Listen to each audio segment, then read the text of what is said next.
Yo, what's up? This is your boy Robert Medley coming straight out of the Medley Media Podcast, the dopest podcast in North Carolina. Yeah, I said it, the dopest podcast in North Carolina. And today we have another guest. Introduce yourself, my brother. What's good with you, man? It's your boy Derriqj. We in Action Entertainment. Yes, sir. Yes, sir. All right, now this is your first time on the podcast, man. So I'd like to go through your whole story. Where exactly are you from? I'm from the east side of North Carolina, Kinston, North Carolina, 252. Okay, the 252. Yeah, okay. Born and raised, man. Okay. Man, let me tell you a story when I was out in Kingston, man. Y'all have it's some projects. I don't know exactly what about it, but I know it was out there. And it's like a one way in, one way out. I don't know what the shit is called and everything, but we was doing the shoot. And I don't know what happened. They got to arguing. They were friends. And they got to drinking, arguing, everything. And I was about to take the camera out, and it was like, yo, don't fuck with me. I kill everybody in here, including the cameraman too. I said, oh yeah, let me pack this up, go on, and yeah, call me later, brother. We'll do it somewhere else. But yeah, man. Oh yeah. Yeah. So tell me what life growing up in Kingston. So back in like the 90s, it was kind of smooth because we used to have like a big factory there for tobacco and everything. So we used to have a lot of industry come through for tobacco, and it was just like a regular life. You gotta go outside. We was at the parks. It was safe to go anywhere. Everybody knew everybody. Mm-hmm. And then it kind of just took a turn, like 2010, around that area. And it kind of just became one of those small towns with high crime rates. Yeah. So, yeah. Yeah. And it's kind of funny about those small towns, man, because those are the towns that really, ain't nothing to do, so all you do is fight and kill each other. Facts. Yeah, because I'm from Mount Gilead. Okay. You know what I'm saying? And that's in Montgomery County, but it's literally like a stoplight, store on this side, a burger shack, and then, you in the next town. Yeah. But it used to be so much shit that go on down there, man, so those small towns are crazy. So I actually saw that, your grandmother raised you? Yes. Yeah. Yes. And so, yeah, she stays in Kingston as well? Yes, she does. All of my family actually is still in Kinston, but that's my paternal grandmother that you're speaking of, and that's like my world. Okay, that's what's up. Okay. So, far as with your parents, why didn't you stay with your parents growing up? So my father, he was incarcerated from the age of 2 till I was about 9 or 10. And my mom, she was just like a single mom who just used to drop me off to my grandma's house, and that's where I spent most of my time, Mm-hmm. Okay. Yeah, but now looking back at it, I understand how young my mother was. She was like 21 when she had me. Yeah. And now being a father at 30, it's like, whoa, it's a lot for me at 30. So I can only imagine. I know I wasn't prepared to be a father at 21. So I kind of give my parents a lot of leeway now from things that I used to probably think I should have had when I was growing up. Yeah, fast. Okay, and I also see that you your musical background came from church. It did. I started out playing the drums. Grandma always had me in church. Like I said, I was raised with her, so Grandma made sure I was in church, and I found a passion for drums. And I was the first person who asked the preacher, yo, can we get a drum set in church? Like, because we used to have visiting churches come from us, and I went to a small church, probably 15 members at most. Oh, wow. And that's including the pastor and his wife and his kids. So when we finally did get a drum set, I was like one of the first drummers to be able to get up there and play for the church, and that's where it began and grew. Okay, that's what's up. Yeah. So what age were you when you felt like you fell in love with music? I'm gonna say in love with music where I could understand and knew. I had to be at least in like the 7th grade. Yeah. I started out like 3, but I was just having fun with it, beating on drums and whatnot. But it wasn't until like the 7th grade where I realized like, yo, I want to join the band. Shout out to the Drumline movie though, because that is what inspired everybody. I want to say it was about 03, I think. So that right there is what led me to actually becoming the want to be in the marching band. And I taught myself how to read music. And once I taught myself how to read music so I could audition for the middle school band, it was a wrap from there. That's what's up. Yeah. That's what's up. Okay, okay. All right. Now, and speaking of, going to school and everything like that. So you said you fell in love like around 7th grade. Mm-hmm. All right. Did you used to rap or do anything, or you just used to play instruments?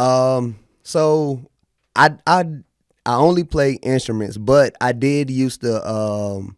My first idol rappers was like Little Romeo and Bow Wow. I used to look up to them, man. They was kids my age or a little bit older, and they was rich, So I'm like, yeah, I wanna be a rapper so I can be rich and be a kid and be, just traveling the world rapping. Okay. So I used to like do talent shows in elementary, and I used to like recite Little Bow Wow and Romeo songs and just perform that way.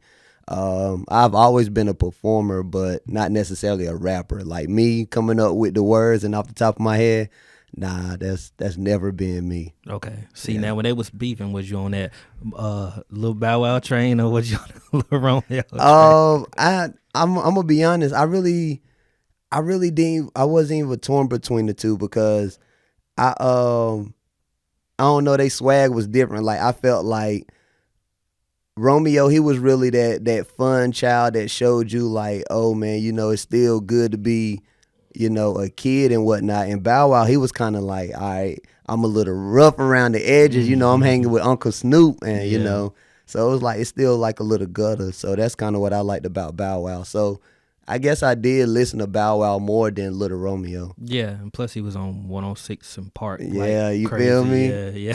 Yeah. Shy Moss, I'm your number one fan. Yeah. And I think that they used to, I don't know I think it used to be TRL, but they used to retire videos like crazy on there.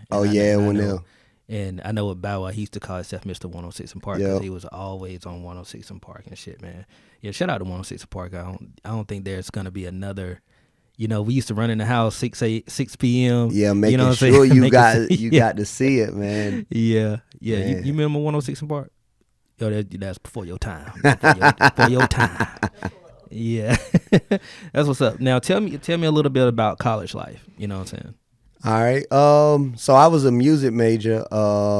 So I spent a lot of my time on the opposite side of campus. So I was over by the plots where we did get to see a lot of Greek activities and everything throughout the day.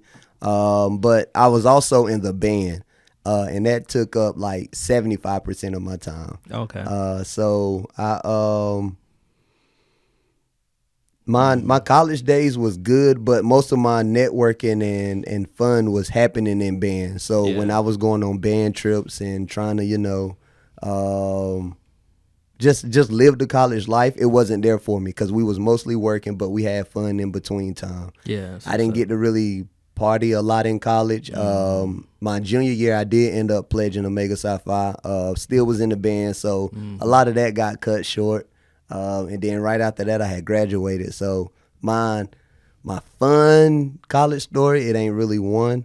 I mean, even though I did have a fun time, but it's like just like little band things that we used to do, like something you'll kick with your friends on the side. Yeah.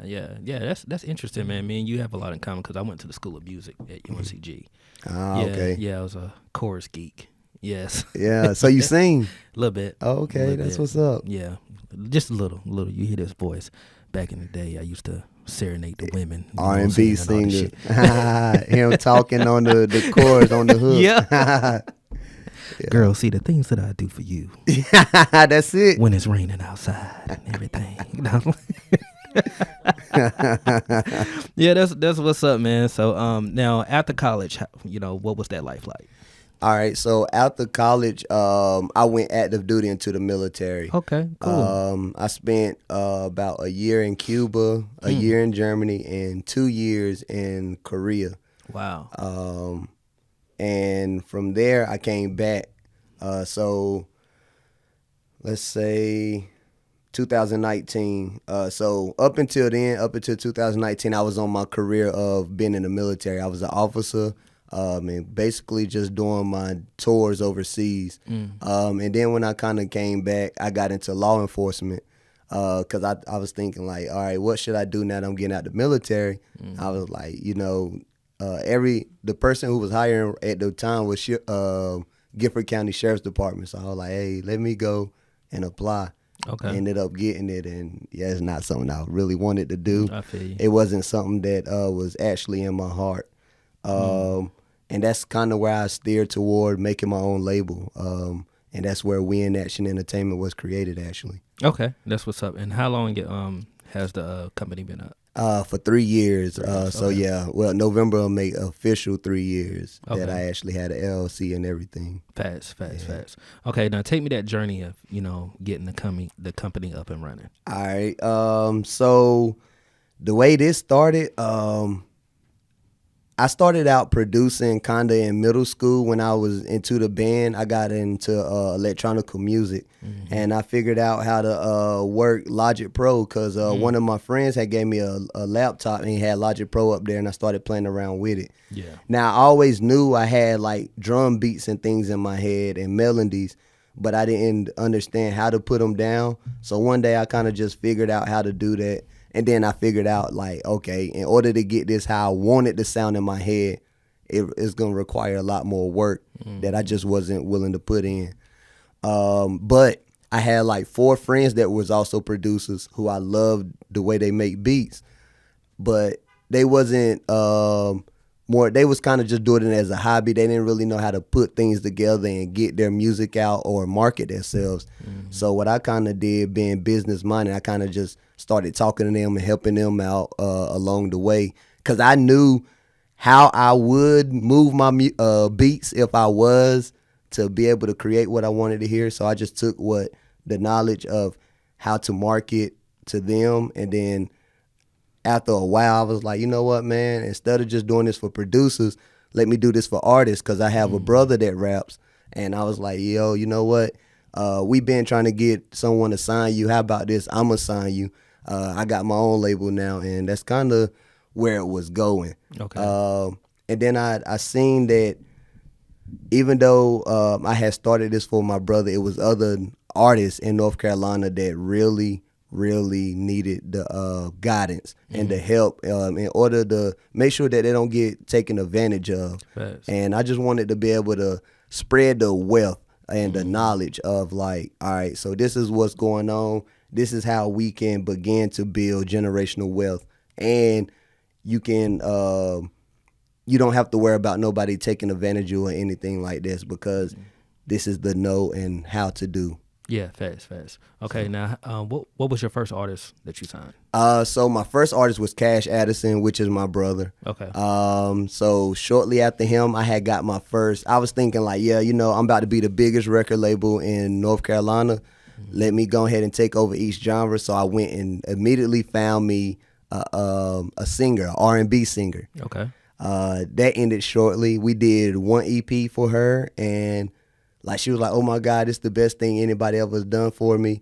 She ran into somebody who said that they love her sound and they wanted to work with her, and she was gone. Wow. So Like- so it wasn't no contract involved? No. Yeah. So the way I work, I'm gonna be honest, I don't like to work with contracts sometimes. Yeah. Especially when I was starting out. I didn't want to do contracts because I didn't understand them myself at the time. Okay.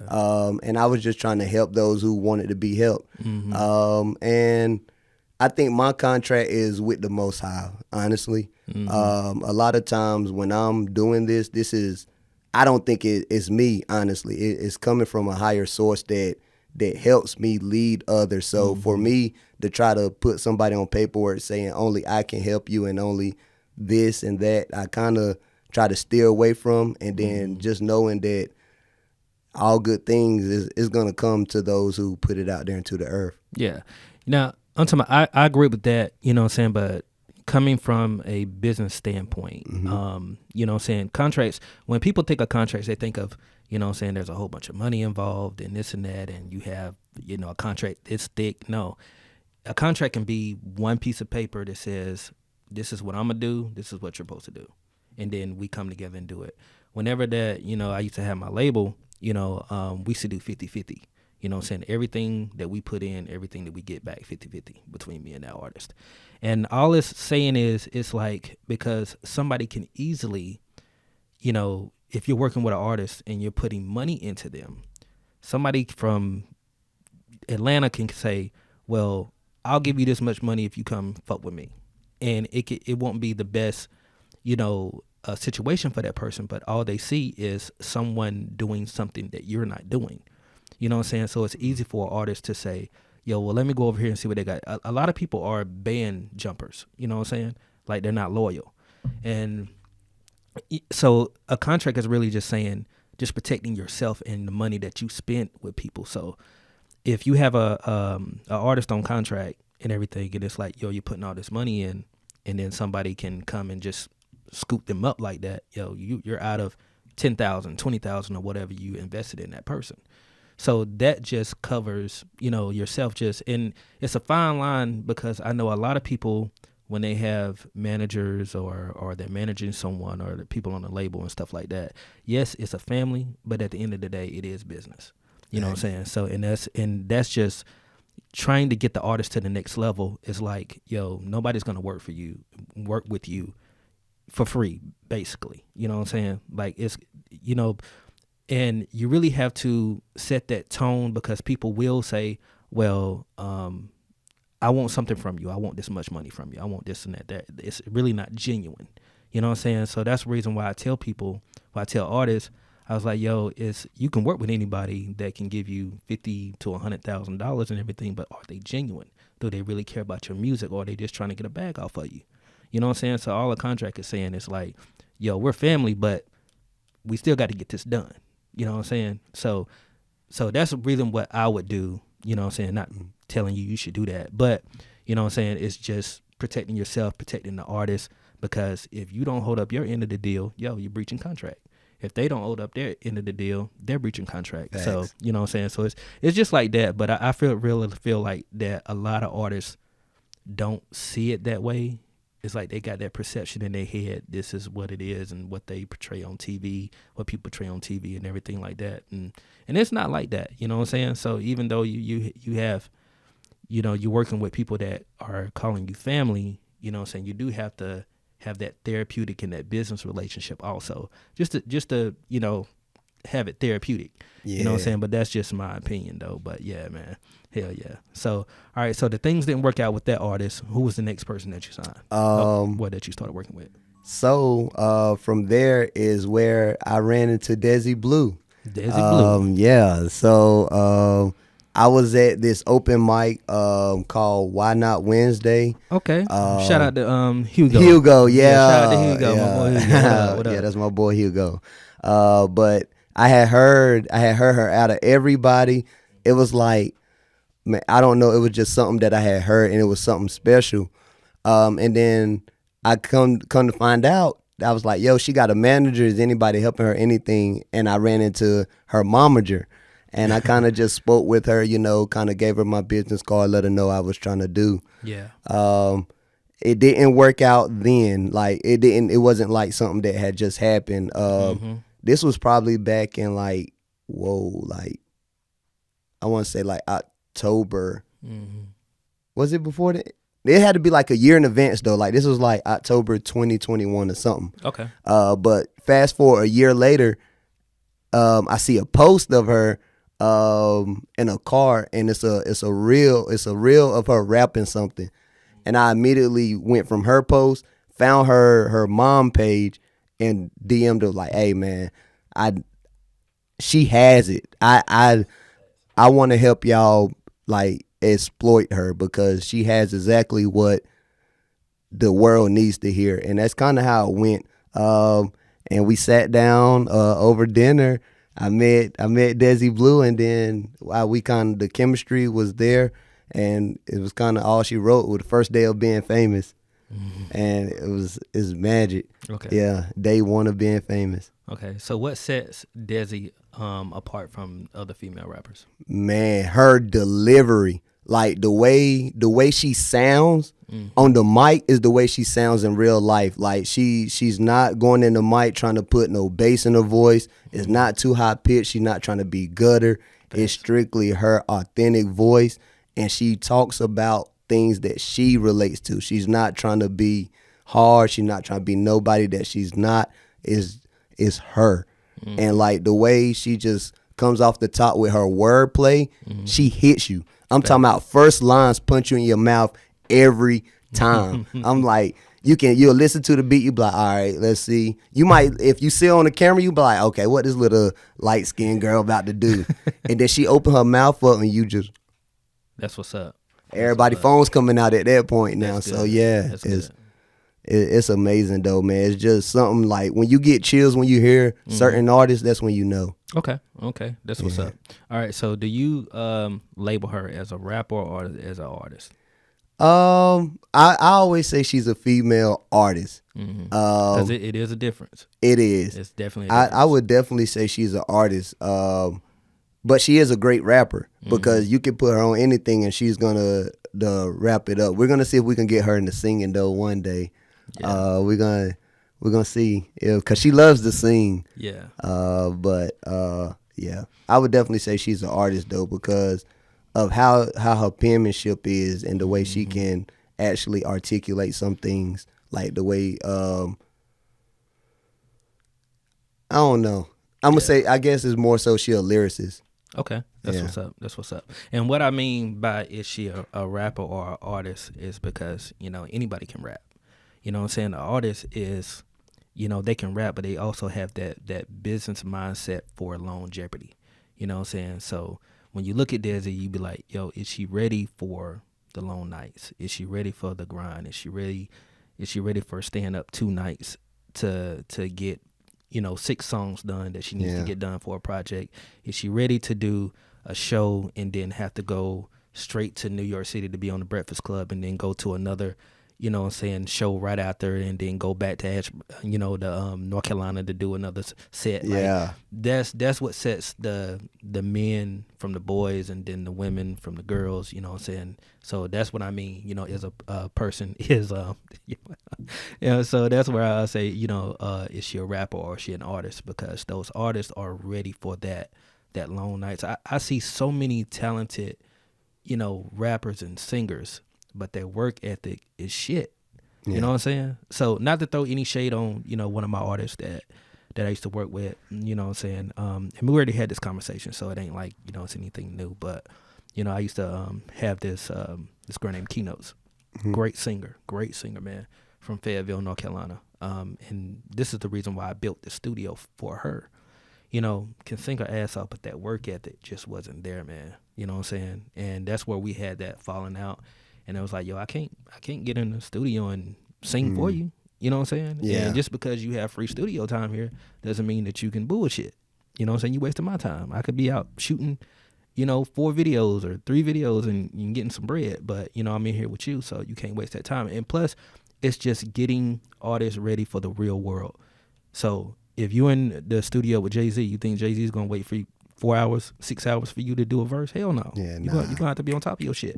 You know what I'm saying? So it's kind of like that. So you have to build that character too, because people think that once you're in the music industry, it's easy. No, it's not. No. The work just began. Yeah, the work just began, but you got to be on that shit like that. You're going to have to be like that. And it's going to be those moments where you're tired and everything. So, but you have to, sustain that. That's, you know what I'm saying? That's what artistry is. You know what I'm saying? So anybody can rap.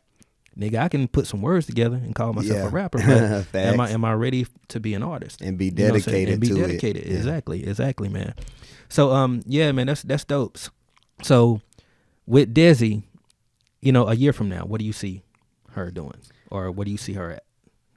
So right now we're building our local North Carolina fan base. Right now we're killing the like Midwest top. So I know for a fact we're at least gonna have the whole East Coast on lock.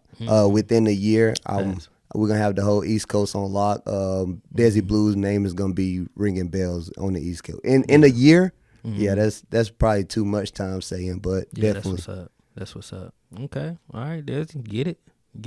I'm talking about you definitely marketable. You know what I'm saying, and that's very important. You know what I'm saying, you're definitely marketable, man. So hey, y'all get it done, man. Get it done for real. Definitely got a lot. I mean, I'm not a person of a lot of talking. I'm definitely like I said, we in Action Entertainment. I'm all about taking action. Fast. I let a lot of my action do a lot of the work. So you definitely be on the lookout for it because I'm telling you, dessiblue's going. Okay, that's what's up. Yeah. Now, are you in the mix of signing any more artists, or you looking for any more artists? I currently do have 3 other artists on the roster: Jackie Spade, LOE, Two Face, and Unique Nature. Okay. That I also work with. But like I said, I'm really here to kind of just help with North Carolina artists all together. Like I do artist development. Any artist that needs anything as far as like voice lessons, stage performance, or media training, I have a connection to all of that. Anything that the 360 of what the artists need in order to be that artist, the graduate from singer, rapper to artist. I have all of that right at the hands for North Carolina artists because I'm big on North Carolina. I know a lot of people be like, man, you don't want to. It's like, nah, it's more so about North Carolina for me, man, because I'm born and raised here. Thanks. And I kind of want to build it. I'm tired of everyone trying to move to LA, Atlanta, New York just to have a living and their family still is here instead of just building here. Bringing the generational wealth here, staying on our land and having our family here. Where grandma, granddad, everyone's still at. So. Yeah. There ain't nothing wrong with North Carolina, and plus the doors are a little bit open now for us, music.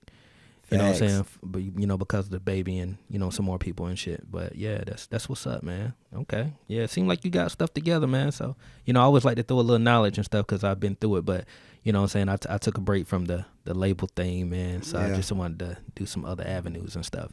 You know what I'm saying? So, now, are there all rappers? Yes. Everybody? All right. Yeah. Because just to be honest, right now I know for a fact that I have that ear for rapping. I do plan on extending back to like the R&B country. I want to take over all genres of music, but right now, we in action gonna make his name in the hip hop lane. Okay. Have you thought about doing like a compilation album just to promote? I have. I actually was talking to a few of them about it. We'll see what that look like. I just need to kind of see how I really want to roll it out or how I want it to be planned. But it's definitely something that's coming out. Okay, facts. Now, Forrest, with you, what do you see yourself? And I always ask people this: where do you see yourself in 5 years? With personal, business, and everything. Let's see.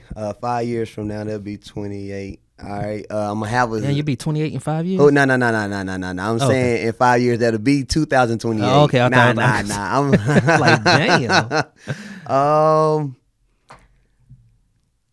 I'm gonna be honest. I don't know. I don't ever really think about it like that because my vision is so far out, and I don't know where it's gonna land. But I just know that it's coming. I don't know when, but it's gonna be right on time. Yeah, fact. And I kind of just live a day to day. I'm checking the blocks off every day. I know what my overall mission is, and just every day, long as I'm taking the right steps into that, that's kind of where I'm at.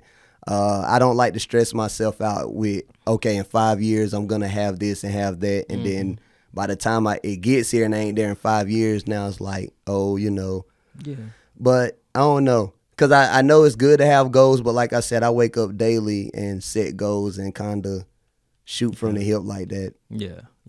Like me, I have a vision board, of things that I want to do within a year. I try to set goals within a year out because I used to do like, my 5-year plan, 10-year plan, and shit like that. So I was like, yeah, let me do it, bit by bit. Let me do it a year.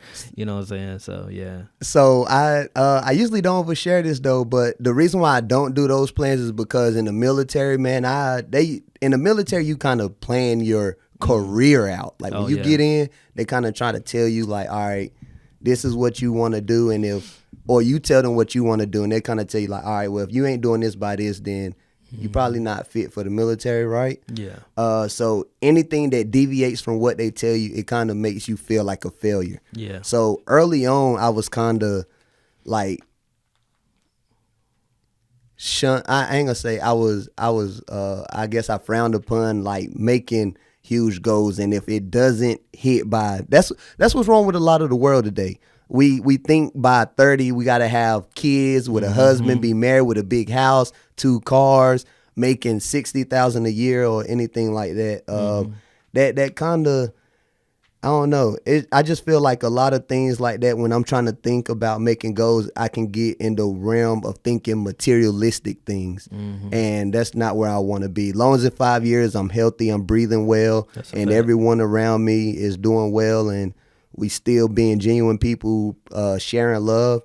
As long as I'm still doing that in 5 years, I think I'm more than well enough. That's what's up. That's what's up, man. Yeah. Okay, do you have any shout outs? First thing I want to do, I want to shout out to all my supporters, because without them, this wouldn't be possible. Everyone knows anybody that's within business, that's supporters, that's family, friends, those who listen to my artists, especially my artists. I definitely want to thank my artists because they are the ones who give me the opportunity to shine my light on them and to show the world what they have to offer. So definitely shout out to all my supporters and artists. That's what's up. All right, now give the people your information, like your social media and everything. All right, so across everything, my personal accounts is Derriqj. That's DERRIQJ. And then We in Action with an abbreviated entertainment. So We in Action ENT. So that's on TikTok, Instagram, Facebook. You know, anything you can find on all streaming platforms. Bet. Got you up there too. Oh yeah. But yeah, man, thank you for coming in, man, and sharing your story and everything, man. So I definitely hope that the company grows, man, because I know how hard managing artists that can be, for real. Yeah, you know what I'm saying? So I do appreciate you coming in, brother. All right, man. Appreciate it. Thank you for having me. Oh, yeah, no doubt. All right, and this has been Robert Medley, coming straight out of the Medley Media Podcast, the dopest podcast in North Carolina. Yeah, I said it. The dopest podcast in North Carolina. And as always, pull up, shoot, edit, repeat. Peace.